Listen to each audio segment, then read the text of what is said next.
కర్బూజా షాగు సర్బత్ చాలా టేస్టీగా ఉంటుంది. ఈ ఎండలకి చల్లగా తాగే కొద్దీ ఇంకా తాగాలనిపించేలాగా ఎలా చేసుకోవాలో చూసేద్దామా. దీనికోసం మనం కర్బూజాని తీసుకొని ఇలా నీట్గా ముక్కలన్నీ తీసేసుకొని మిక్సీ జార్లో వేసుకొని జ్యూస్లా చేసుకోవాలి.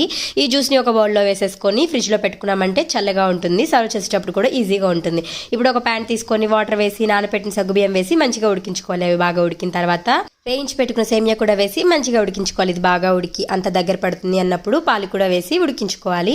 ఈ పాలు బాగా కాగిన తర్వాత 2 టేబుల్ స్పూన్ కస్టర్డ్ పౌడర్ తీసుకొని వాటర్ యాడ్ చేసి నీట్గా కలుపుకోవాలి. ఇది బాగా ఉండలు లేకుండా కలుపుకొని మనం ముందుగా కాగబెట్టుకున్న పాయసంలో వేసుకొని నీట్గా కలుపుకోవాలి. ఇలా చేయడం వల్ల ఉండలు లేకుండా ఉంటాయి. ఇది బాగా కాగి కొంచెం కలర్ చేంజ్ అవుతుంది అన్నప్పుడు దీంట్లో షుగర్ దాంతో పాటే మనం ముందుగా చేసి పెట్టుకున్న జ్యూస్ కూడా వేసుకోవాలి. ఇప్పుడు దీన్ని బాగా చల్లార్చుకోవాలి. చల్లార్చుకొని మనం ముందుగా తీసి పెట్టుకున్న జ్యూస్లో వేసేసుకొని నీట్గా కలుపుకోవడమే. అంతే, షర్బత్ రెడీ అయిపోయింది.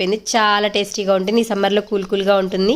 దీన్ని ఇంకా స్పెషల్గా చేయడం కోసం దీంట్లో కొన్ని సబ్జా గింజలు వేసుకునేసి డ్రై ఫ్రూట్స్ అన్ని వేసుకున్నామంటే అదిరిపోతుంది రెసిపీ.